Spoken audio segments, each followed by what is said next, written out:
Je voudrais maintenant en venir aux nombreuses questions que beaucoup se posent ce soir, à savoir comment Sandrine en est arrivée là. Eh bien voilà, ma passion pour Bella n'est pas une simple collection, c'est bien plus profond.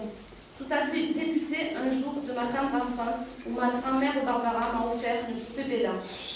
Cette poupée Bella était un poupon qui se prénommait Pipiou. Je l'ai bichonné durant des années.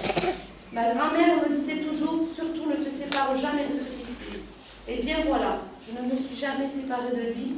Et maintenant, ma collection s'est agrandie avec à mes côtés un grand Pipiou, Monsieur Salan. Dès que ça t'arrive, hein? Voilà. Ça, je viens de te dire. Je te l'avais promis. Ça, je viens de te dire. C'est en visitant le musée Bella à Perpignan avec Monsieur Salan que j'ai été prise d'une émotion immense. D'ailleurs, je le mets entre parenthèses, vous devriez visiter le musée Bella, c'est une merveille.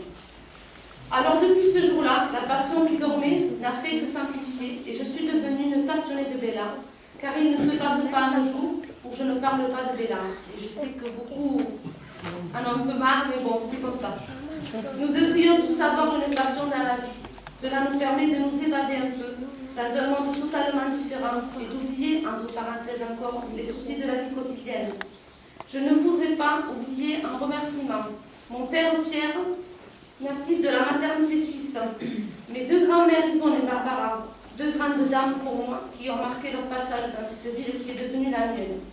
Il était impossible pour moi en ce jour inoubliable de ne pas avoir une pensée pour elles.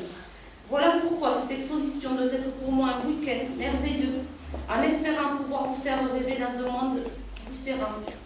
Je vous souhaite de passer un agréable moment autour de cette table, le pot de l'amitié, avec quand même une grande pensée nostalgique pour nos temps de poupée Bella.